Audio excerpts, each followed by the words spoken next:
ഹോങ്കോങ്ങിലെ തിരക്കേറിയ തെരുവുകളിൽ എല്ലായ്പ്പോഴും എന്തെങ്കിലും വ്യത്യസ്തമായി ചെയ്യണമെന്ന് ആഗ്രഹിച്ച ഒരു ചെറുപ്പക്കാരുണ്ടായിരുന്നു. അവൻ്റെ പേര് ബ്രൂസ്. അവൻ സിനിമകളിലെ ആക്ഷൻ രംഗങ്ങളെയും ആയോധന കലകളെയും അതിയായി സ്നേഹിച്ചു. അവൻ്റെ ഉള്ളിൽ ഒരു അഗ്നിയുണ്ടായിരുന്നു.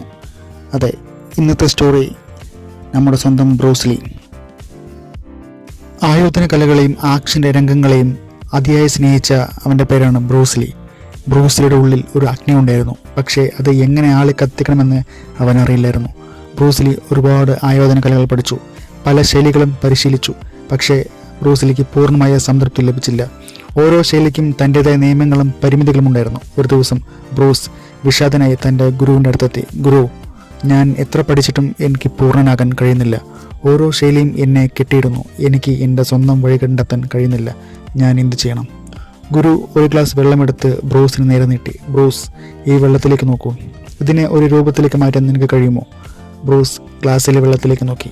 ഇല്ല ഗുരു, ഇതിനൊരു പ്രത്യേക രൂപമില്ല. ശരി, ഗുരു തുടർന്നു. ഇതിനെ ഒരു കപ്പിലേക്ക് ഒഴിച്ചാൽ അത് കപ്പിൻ്റെ രൂപമെടുക്കും. ഒരു കുപ്പിയിലേക്ക് ഒഴിച്ചാൽ അത് കുപ്പിയുടെ രൂപമെടുക്കും. ഇതിനെ എവിടെ ഒഴിച്ചാലും അത് അതിൻ്റെ രൂപമെടുക്കും. വെള്ളം മൃദുവാണ്, എന്നാൽ പാറകളെ പോലും അതിനെ തുളയ്ക്കാൻ കഴിയും. അതിൻ്റെ ശക്തി അതിൻ്റെ ഒഴുക്കിലാണ്, അതിൻ്റെ രൂപമില്ലായ്മയിലാണ്. ഗുരുവിൻ്റെ വാക്കുകൾ ബ്രൂസിൻ്റെ മനസ്സിൽ വലിയൊരു ഉൾക്കാഴ്ച നൽകി. അവൻ വെള്ളത്തെ പോലെ ആകാൻ തുടങ്ങി, പഠിക്കാൻ തുടങ്ങി. രൂപമില്ലാത്തതും എന്നാൽ ഏത് രൂപത്തിലേക്ക് മാറാൻ കഴിയുന്നതും, മൃദുവായിരിക്കുമ്പോൾ പോലും ശക്തമായതും. അവൻ നിലവിലുള്ള ആയോധന കലാശൈലികളുടെ അതിരുകൾ ഭേദിച്ചു. ഓരോ ശൈലിയിലും നല്ല വശങ്ങൾ സ്വീകരിച്ചു, അനാവശ്യമായവ ഉപേക്ഷിച്ചു. സ്വന്തമായി ഒരു പുതിയ ശൈലി അവൻ രൂപപ്പെടുത്തി. അവൻ്റെ ഈ പുതിയ കാഴ്ചപ്പാട് പലരും അംഗീകരിച്ചില്ല. ഇതൊരു ഭ്രാന്താണ്, നീ ആയോധന കലകളെ നശിപ്പിക്കുകയാണ്. പലരും അവനെ കളിയാക്കി. പക്ഷേ ബ്രൂസ് തൻ്റെ ദർശനത്തിൽ ഉറച്ചു നിന്നു. അവൻ തൻ്റെ ശരീരത്തെയും മനസ്സിനെയും വെള്ളത്തെപ്പോലെ വഴക്കമുള്ളതാക്കാൻ പരിശീലിപ്പിച്ചു. അവൻ്റെ ചലനങ്ങൾക്ക് ഒരു പ്രത്യേക രൂപമില്ലായിരുന്നു, അത് എതിരാളിയുടെ ചലനങ്ങൾക്കനുസരിച്ച് മാറിക്കൊണ്ടിരുന്നു. വെള്ളം ഒരു തടസ്സത്തെ ചുറ്റി ഒഴുകുന്നത് പോലെ.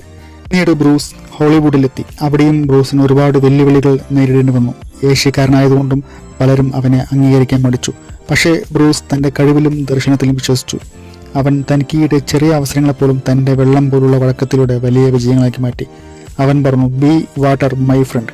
ഈ തത്വം അവൻ്റെ ജീവിതത്തിലും ആയോധന കലയിലും അവൻ പ്രാവർത്തികമാക്കി. ഒടുവിൽ അവൻ ലോകം കണ്ട ഏറ്റവും വലിയ ആയോധന കലാതാരങ്ങളിൽ ഒരാളായി മാറി.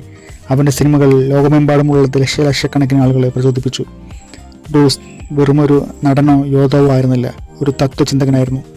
അവൻ്റെ ജീവിതം നമ്മളെ പഠിപ്പിക്കുന്നത് ജീവിതത്തിൽ വെല്ലുവിളികളെയും തടസ്സങ്ങളെയും വെള്ളത്തെപ്പോലെ നേരിടാൻ പഠിക്കുക എന്നതാണ്. തടസ്സങ്ങളെ ഭേദിച്ച് മുന്നോട്ട് പോവുക, അല്ലെങ്കിൽ അവയെ ചുറ്റി ലക്ഷ്യത്തിലേക്ക് എത്തുക. ആത്മവിശ്വാസം കളയാതിരിക്കുക. പലരും കളിയാക്കിയപ്പോഴും ഹോളിവുഡിൽ അവഗണിക്കപ്പെട്ടപ്പോഴും ബ്രൂസ് ലീ തൻ്റെ കഴിവിലും ദർശനത്തിലും വിശ്വസിച്ചു.